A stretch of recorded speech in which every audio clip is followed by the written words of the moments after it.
Hey guys, so we have made it to, this is video 7, I want to say, but I think it's day 22 post breakdown, because I think again I had like another week where I didn't record anything. So yeah, this is me catching up about that. I just watched the Lewis Capaldi documentary. It's called This Is Me Now. It's a really good watch on Disney Plus if you haven't watched it. And yeah, it just inspired me to do a video and evoke some things in me, because there was some similarities in him that I saw, because it was about his mental health a lot as well. So yeah, I'm reflecting here on kind of being a failure all through my life career wise, and how many jobs I've had and how many careers I went into, which I know was part of, there was loads of things that led to my breakdown. And this is, in this time I'm kind of dissecting what caused this, like what wasn't working in my life and all this kind of stuff. So the career stuff's there, and then this is where I first really get into grief. So I had 2 deaths back to back. My auntie, who was like a big sister to me, from a very small close family, so that was my mum's sister, and then my dad. They died back to back within 2 months, both out of the blue, both very quick. She went within 2 weeks. While planning her funeral, found out my dad's got a brain tumour and has 2 to 6 months to live, and he was gone after 2. So this is where I get into that. So I get emotional talking about that. So just a trigger warning there that this gets into grief. And yeah, so this is what this kind of video is about. This is day 22, where we start to really get into the crux of it, and I'm just having a right go. I'm having a right go at the start, and then I get all emotional talking about the grief, and then going into my dad's mental health, because I think him dying really triggered me to face how our relationship, or lack of relationship, because of his mental health affected me.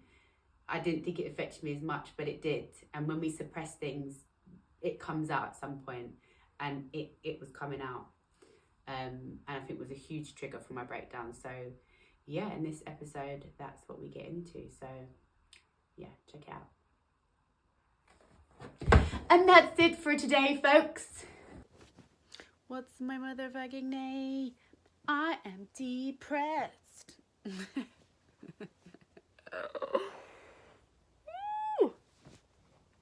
Hello. I'll do a video of me looking like shit again, because that's what I look how I feel. Look at the fucking state of me. Fucking hell, my skin is terrible. My breakouts, my eyes, my skin though, man. I only say the thing about looking how you feel. God motherfucking damn. Anyway, thought I'd do an entry. Just watched the Lewis Capaldi documentary on Netflix, How I Feel Now. It was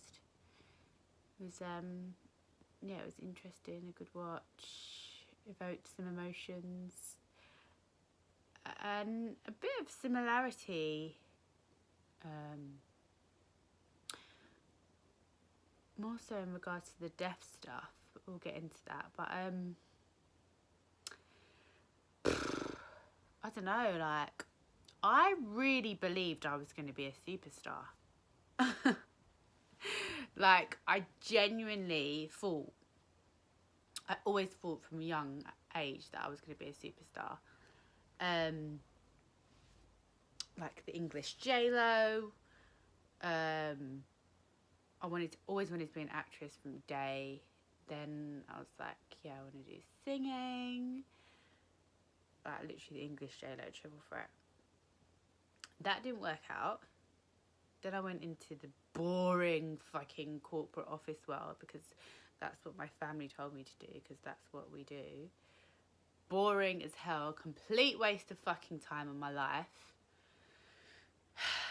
And then I was like, fuck this. And that's when I went into presenting, which I was like, this is perfect. Why didn't I do this in the first place?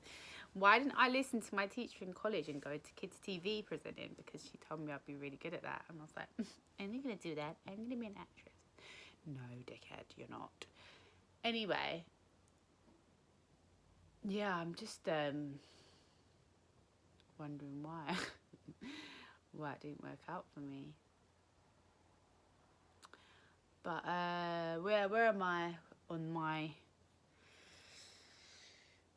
This is like week 3. Week 3. It's my birthday next week. I didn't realise it was next week. I couldn't care less. I couldn't care less that it's my birthday next week. That's how you know I am all the way fucked up. Because, yeah, it's a mad thing.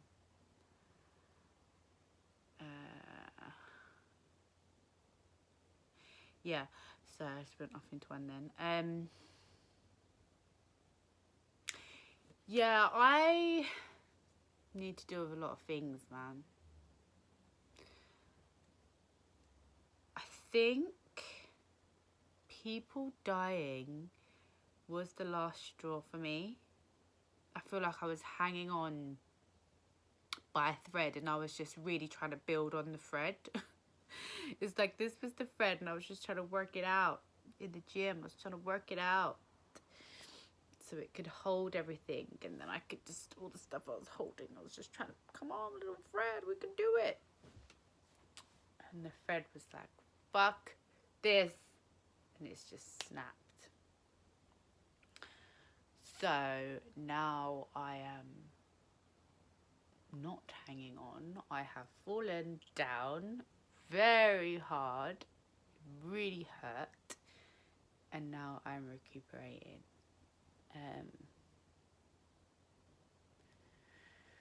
Oh man,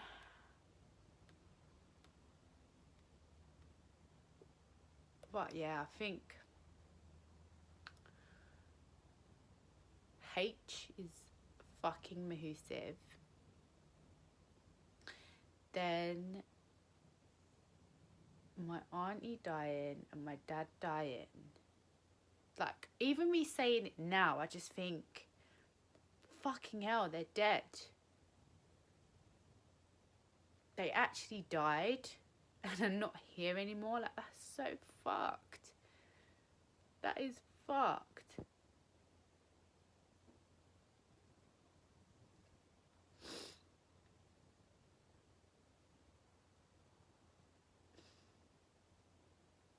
Like, I can't believe that happened.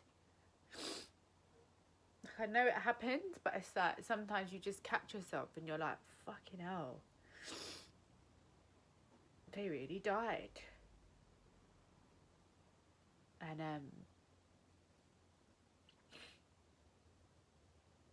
I didn't know they was gonna die.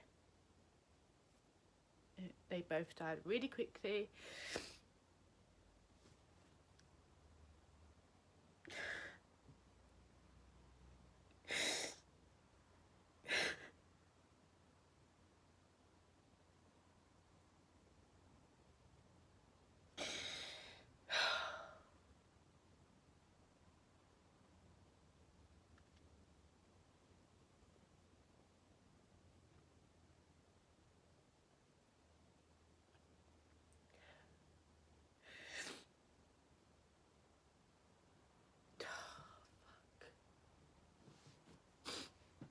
Yeah, it's just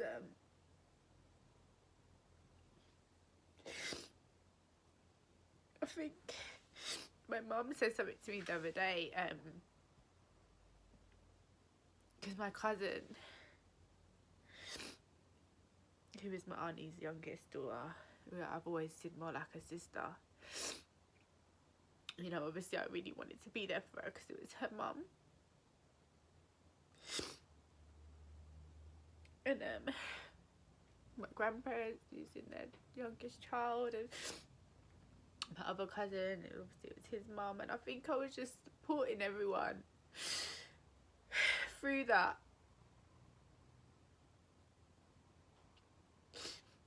But I didn't support myself. And then I found out my dad had a brain tumour when I think when we was planning like the funeral for my auntie, so then I knew he was gonna die. But I thought and hoped it would be longer. But it was 2 months.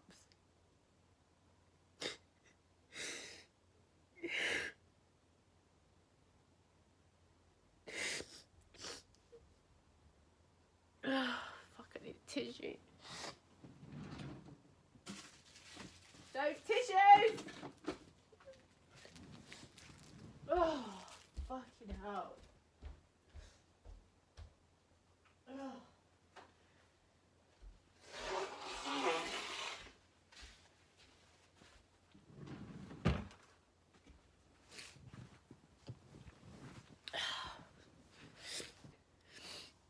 Yeah, so I think, I don't know, everything just happened so quickly. My auntie, then my dad, and I think, oh,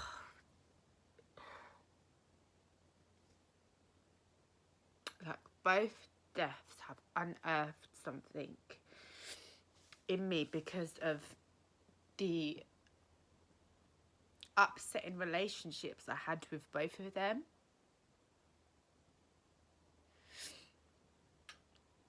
That was already upsetting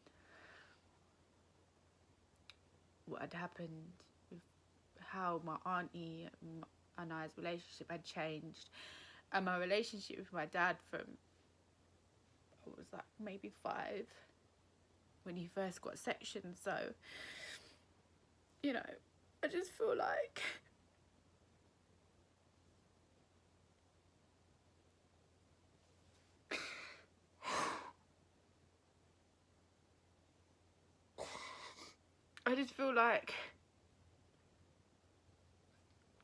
even though he only just died last year, it's like he died a long time ago.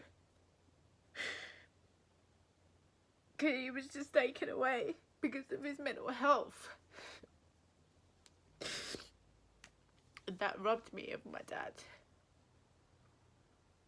And I didn't realise how much it affected me until now. Like, I knew it affected me, but I just got on with it.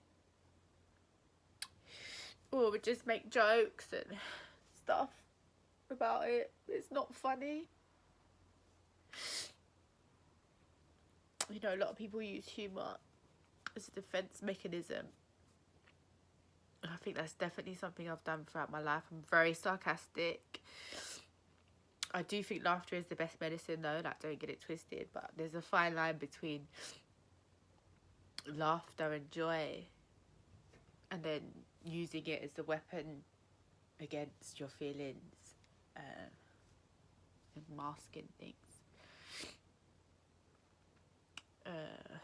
Yeah, it's, my dad's death has opened up a can of worms for me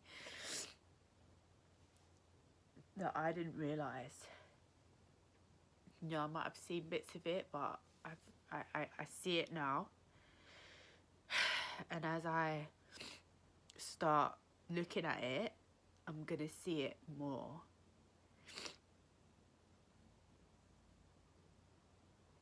But yeah, it's definitely affected me. And I need to talk about it and I need to process it. And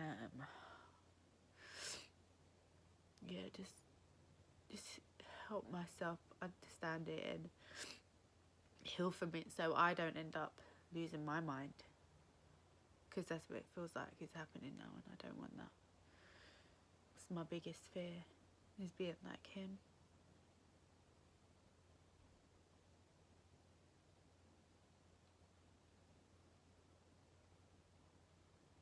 And being alone. And I feel like this experience and all the other experiences that are going along with it is making me face my fears, which is a good thing. It's just something I need to do. Like, I'm saying it now, but actually doing it is a different ball game. But yeah, That's what I need to do. Hopefully I can turn this around and my life will get better.